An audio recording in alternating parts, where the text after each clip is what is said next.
কোনো বিচার হলো না এবং এই বিচার যে কবে হবে সে একমাত্র ভগবান জানে। 2024-এ 9 আগস্ট ঘটেছে, আজকে 2026-এ 9 ফেব্রুয়ারি।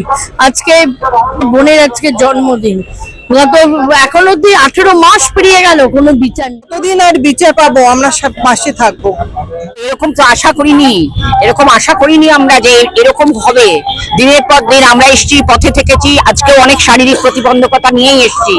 একবার ভেবেছিলাম হয়তো যেতে পারবো না, কিন্তু আমার মনে হলো যারা আসছে আমার থেকে অনেক কষ্ট করে অনেক কষ্ট হয়ে তারা আসছেন, তাহলে আমি পারবো না কেন, সেই করে আমি আজকে এসছি। সুতরাং সে তো আশা করে তো বসেই আছি। আজকে মা বাবা আশা করে আছেন, আমরাও তাদের সাথেই আশা করে চলছি, কিন্তু কি হবে জানি না। মহিলা, তার কি কোনো প্রমাণ পাচ্ছি আমরা? ভদ্র মহিলা, তার কি কোনো প্রমাণ পাচ্ছি আমরা? দিন আগে এতগুলো লোক মারা গেল, একটা কেউ কিছু বলছে কেন? তারা গরিব ঘরের লোক, সেই জন্য কারুর কিচ্ছু এসে যায় না, এইভাবে চলছে।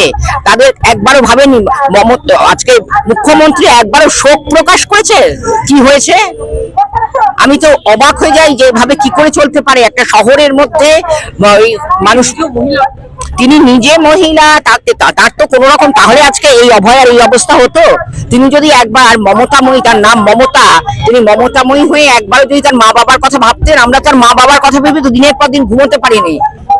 আমি একবার বলছি না যে তাদের কষ্টের যন্ত্রণা তীব্রতার সাথে আমার যন্ত্রণা মিলতে হয়, কিন্তু আমি সবসময় মানে ভাবলে শিউরে উঠি যে কিভাবে তারা দিন চালাচ্ছেন। এর দোষটা কি আমাদের? এর দোষটা কার? সরকারের? এর দোষটা কি কোর্টের? এর দোষটা কি উকিলের? কার দোষ এটা? আপনি কাকে বলবেন? সরকারের বলবেন? কারণ সরকারই তো নিজের টাকা দিয়ে উকিলকে পাঠাচ্ছে, করাচ্ছে। বিচার দেবে, তারা তাদের যে অনুযায়ী কাজ করা উচিত সেভাবে কাজ করছে না বলেই আমরা বিচারটা পাচ্ছি না। আমাদের রাজ্য প্রশাসন, কেন্দ্রীয় প্রশাসন, তারা তাদের সঠিক দায়িত্ব পালন করছে না। যদি সঠিক দায়িত্ব পালন করতে এই বিচার দিতে দুদিন, খুব জোর হলে 2 দিন লাগতো। প্রথম দিনই সব পুলিশ জানে, সিবিআই সব জানে, প্রকাশ্যে আনছে না, কোনো অদৃশ্য কারণ আছে সেই জন্যই আনছে না। শাসকের যে রাজনীতি, তার কবলে পড়েই কি আপনাদের বিচারটা? হ্যাঁ, অবশ্যই। শাসকের এই দুষ্কৃতি এবং দুর্নীতির ফলেই আমার মেয়েটা মৃত্যু হয়েছে, তারাই মেরেছে। এখন যদি বিচার হয়, দুর্নীতিটা আরো সামনে চলে আসবে, সেই ভয়ে তারা বিচার দিতে চাইছে। অভিযুক্ত সঞ্জয় রায়, এটা কি মানে আপনাদের আবেগের বশে বলা হচ্ছে নাকি সত্যি উনি অভিযুক্ত?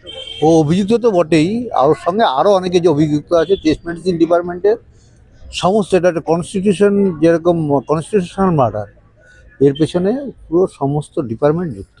মুখ্যমন্ত্রী তো একসময় বলেছিলেন যে উনি অভয়ার বিচার চান, অভয়ার শাস্তি, মানে যারা ভিডিওটা এটা হচ্ছে মানুষকে দেখানো, মানুষকে বিভ্রান্ত করার জন্য করেছিলেন। আজকে নরেন্দ্রপুরে যে ঘটনাটা ঘটেছে, 30 জন লোক জীবন্ত পুড়ে মারা গেছে, যারা আধ ঘন্টা আগেও বাড়িতে ফোন করে বলেছিল হয়তো আমরা আর বাঁচবো না। ওই দুঃসহ যন্ত্রণা, যে আগুনে পুড়ে মৃত্যু, মানুষের গায়ে এক ফোঁটা গরম জল বললে সে বুঝতে পারে এই তার কি যন্ত্রণা। তারা সেই আগুনের মধ্যে পড়ে মারা গেছে এবং সেখানে হাড় গোড় মানুষ দেখা গেছে। এই জিনিসটাকে মানুষ ভুলেই দেওয়ার জন্য আজকে প্রশাসন ইনিশিয়ালি মানুষের মন থেকে আসল ব্যাপারটাকে দূরে সরিয়ে দিয়ে একটা সার্কাস দেখিয়ে মানুষকে বিভ্রান্ত করে। ওটা কোনো বিচার তো, প্রমাণটাই তো লোপাট করে দিয়েছে না, প্রমাণই নেই। সেক্ষেত্রে তো মানে কে করলো, তাদের তো কোনো শাস্তি হলোই না, হচ্ছেও না। আশা করি মানে ধৈর্য ধরা ছাড়া কোনো উপায় নেই, তাতে দাঁত চিপে লড়াই। যেই কথাটা একটু আগে কাকিমা বললো, যে আজকে এ কথাটা ভেবে কাকিমার চোখ ফেটে জল আসছে যে মেয়ে আর কোনোদিন আমার বাড়িতে আসবে না এবং আমাকে আজকে মা বলে ডাকবে না।